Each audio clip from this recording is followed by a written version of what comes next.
حضرت فاطمہ سے چلایا اور ان میں سے بھی صرف کس سے چلایا؟ حسین سے. باقی اولاد نہیں ہے. حضرت علی کی بھی باقی اولاد بھی موجود ہے. آپ نے کبھی وہ عقیدت احترام باقی کسی اولاد کا شاید آپ کو ذکر نام بھی معلوم نہ ہو. محمد بن حنفیہ کا نام حضرت علی کے بیٹے کا معاشرے سے محو ہے. اتنے عظیم حضرت علی کے دیگر بیٹے ہیں ان کا نام نہیں ملے گا. یہ بھی ایک طویل باب ہے. اس کے حوالے سے آپ کے سامنے گزشتہ سال چند خطبات دیے تھے کہ یہ سسٹم کیا ہے. یہ بھی بات آئی ہے ضمنی طور پہ تو سمجھ لیجئے. حضرت حسین کی شادی شہر بانو سے ہوئی تھی ایران کے بادشاہ یزدگر کی بیٹی سے. یاد رکھیے یہ جو ایرانی پارسی اور رافضی فکر پیدا ہوئی, انہوں نے کہا دو مقدس خون ایک بلڈ لائن ایک ہو گئی, دو مقدس سلسلہ ہے نسب کی, ایک ایرانی بادشاہ کی بیٹی ہے اور ایک محمد صلی اللہ علیہ وسلم کے نواسے ہیں. یہ مقدس ترین جوڑا بن گیا. اب جتنی بھی امامت فضائل ہوں گے انہی کی اولاد میں سے ہوں گے. یہ کہاں سے کنسپٹ آیا؟ یہ خود ساختہ من گڑت. حتیٰ کہ آپ دیکھیں گے کہ حضرت حسن کے ساتھ بھی وہ عقیدت موجود نہیں ہے جو حضرت حسین کے ساتھ ہے. بہرحال نبی کریم صلی اللہ علیہ وسلم کی بیٹیوں کا انکار کر دیا صرف اس لیے کہ فاطمہ کو فضیلت حاصل ہو جائے. حالانکہ نبی کریم صلی اللہ علیہ وسلم قرآن پاک کی آیت آپ کے سامنے رکھی اور یہ ایک دندان شکن جواب ہے. کل ازواجک و بناتک, اپنی بیٹیوں کو کہیے, اپنی بیٹیوں کو کہیے. بیٹی ایک ہوتی تو بنت کا لفظ آتا, دو ہوتی تو بنتین کا لفظ آتا. آپ مجھے ایک بات بتلائیے, اس بات کے پیچھے غرض و غایت کیا ہے کہ نبی کریم کی بیٹیوں کا انکار کیا جائے؟ آپ کے خیال میں کیا ہے؟ یہ غرض و غایت ہے کہ نبی کریم صلی اللہ علیہ وسلم نے جو عثمان کو کہا تھا میری دو بیٹیاں تھیں, میں نے تیرے نکاح میں دے دی ایک کے بعد ایک. اگر میں محمد صلی اللہ علیہ وسلم کی 40 بیٹیاں بھی ہوتی میں ایک ایک کر کے تیرے نکاح میں دیتا چلا جاتا. یہ دشمنی انہوں نے ایسی گڑی ہوئی ہے. حضرت عثمان کی فضیلت برداشت نہیں. ذوالنورین اجماع امت, بس اس کی مخالفت کرنی ہے. نبی کریم صلی اللہ علیہ وسلم کی جناب بیٹی ایک تھی, 4 بیٹیوں کو نہیں مانتے. حضرت خدیجہ کے بطن سے نبی کریم صلی اللہ علیہ وسلم کو اولاد ملی, بیٹے ملے 2. ماریا قبطیہ کے بطن سے ابراہیم پیدا ہوئے. لیکن اللہ رب العزت نے قرآن پاک میں ایک آیت ایسی نازل کر دی تھی جس کا علم نبی کریم صلی اللہ علیہ وسلم کو بھی تھا. بیٹوں کی جدائی پہ غمناک بھی ہوئے, لیکن یہ اللہ کی قسم, اللہ کی حکمت ہے.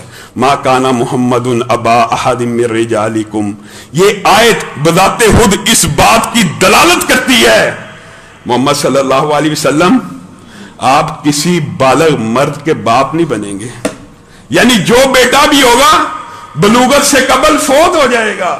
جو بیٹا بھی ہوگا, اس آیت میں یہ بات موجود تھی کہ آپ کسی بالغ, رجال کا لفظ بالغ مرد کے لیے آتا ہے, آپ کسی, اور یہ بات نبی کریم صلی اللہ علیہ وسلم کو موجود تھی. اور اس کے اندر کیا حکمت ہے یہ آپ آج بڑی آسانی سے اس کو جانچ سکتے ہیں. ابھی نواسہ رسول ہیں, وہاں سے 12 امام, وہاں سے معصوم عن الخطا, وہاں سے کیسے کیسے سلسلے جاری ہوئے.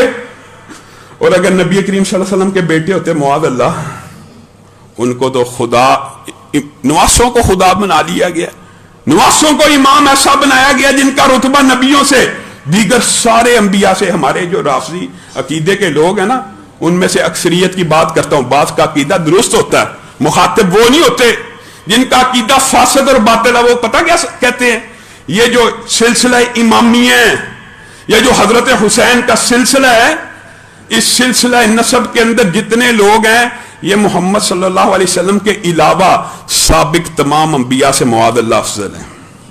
اور اگر نبی کریم صلی اللہ علیہ وسلم کا بیٹا ہی زندہ ہوتا کوئی, تو آپ خود بتائیے کیسے کیسے افکار اور نظریات معاشرے میں پنپ سکتے تھے. آگے بڑھیے, انشاءاللہ اولاد رسول کے حوالے سے جب موقع آیا تفصیلی گفتگو آپ کے سامنے کریں گے. نبی کریم صلی اللہ علیہ وسلم کی عمر جب 35 برس کے قریب ہوئی, 32 سے 35 برس کے درمیان, تو کیا ہوا, خانہ کعبہ کی تعمیر نو کا قریش مکہ کو خیال آیا. وجہ سیلاب آ گیا, سیلاب کی وجہ سے خانہ کعبہ بڑا اس کی دیواریں کمزور ہو چکی تھی، چھت اس کے اوپر موجود نہیں تھی. خیال آیا. اور دیکھیے آپ نے بہت سی نصابوں میں اور خطباء علماء سے یہ بات سنی ہوگی کہ عرب معاشرہ بڑا ذبح حالی کا شکار تھا، بڑا افسوسناک صورتحال تھی. نیک لوگوں کے بت بنائے ہوئے تھے، لات منات عزا کے، حتیٰ کہ حاجیوں کو وہ پانی گھول کے بیچارہ پلایا کرتا تھا، اس کا بھی بت بنا لیا اور اس کی بھی پرستش شروع کر دی. یہ حالات سارے آپ کے سامنے ہیں. لیکن خانہ کعبہ کی تعمیر کی باری آئی تو قریشی سردار اکٹھے ہوئے اور انہوں نے کیا کہا کہ یہ تعمیر ایک مقدس گھر کی ہے، ہم آپس میں حلفاً عہد کرتے ہیں. حلفاً عہد کرتے ہیں کس چیز کا؟ کہ اس کی تعمیر میں سود کا ایک پیسہ نہیں لگائیں گے، اس کی تعمیر میں لوٹے ہوئے مال کا ایک پیسہ نہیں لگائیں گے، اس کی تعمیر میں ناجائز کمائے ہوئے مال سے کوئی پیسہ نہیں لگائیں گے. یہ کون ہے؟ قریش مکہ، جن کے اخلاقی حالت آپ کے سامنے ہے. ان کا اخلاق اتنا نہیں تھا گرا ہوا کہ وہ خانہ کعبہ کی تعمیر کے اندر سود کا پیسہ شامل کریں. آج ہماری پوری معیشت سود کے اوپر کھڑی ہے، اور نبی کریم صلی اللہ علیہ وسلم نے کہا تھا ایک وقت آئے گا سود ہر گھر کے قریب سے ایسے ضرور گزرے گا کہ اگر وہ بندہ کھاتا نہیں تو اس کی تپش سے محفوظ نہیں رہ سکے گا. آج وہ دور آ چکا ہے، بینک سسٹم ایسے بنا دیے گئے ہیں. یہ قریش مکہ کہہ رہے ہیں ہم نے حرام کمائی میں سے اس کے اوپر ایک پیسہ نہیں لگانا. اچھا اب اس کی تعمیر کرنی ہے، ابتدا کون کرے؟ ادارے تھے. اور بعد اس حوالے سے بہت لمبی چوڑی تفصیلات، جو بندہ پڑھنا چاہے، جس کو شوق ہو، وہ سیرت النبی کی کتابیں امام ابن کثیر کی، ابن ہشام کی پڑھ سکتا ہے. یہاں پہ بڑے لمبے چوڑے واقعات موجود ہیں، روایات بعض ضعیف ہیں بعض درست ہیں، کہ تعمیر شروع کرنے سے پہلے آپس میں مشورہ ہوا پہلی کھدال کون مارے گا، کون خانہ کعبہ کی دیوار کو گرائے گا. اس کی دیوار کو گرانے کی نیت سے ابراہیم آیا تھا، ذلیل و رسوا ہو کے چلا گیا. کون گرائے گا؟ ولید بن مغیرہ آگے بڑھا، اس نے کہا میں یہ رسک لیتا ہوں اور یہ الفاظ کہے اس گھر کے رب، میں تیری نافرمانی کی نیت سے نہیں بلکہ اس کے حیا اور تجدید کی نیت سے اس کو کدال مار رہا ہوں. اگر تجھے یہ عمل پسند آئے تو تو ہم میں سے کسی کو نہ پکڑی. کدال ماری، توڑنا شروع کر دیا. اب سارے منتظر ہیں کہ ولید بن مغیرہ رات کو زندہ بچتا یا نہیں بچتا. اگلے دن دیکھا ولید بن مغیرہ زندہ ہے. اٹھے، انہوں نے اللہ اکبر کا نعرہ بلند کیا. بھائیوں یہ جو باتیں میں آپ کے سامنے رکھتا ہوں کہ عبد المطلب نے کہا جو اس گھر کا مالک ہے، انہوں نے کہا جو اس گھر کا رب ہے، انہوں نے کہا اللہ اکبر.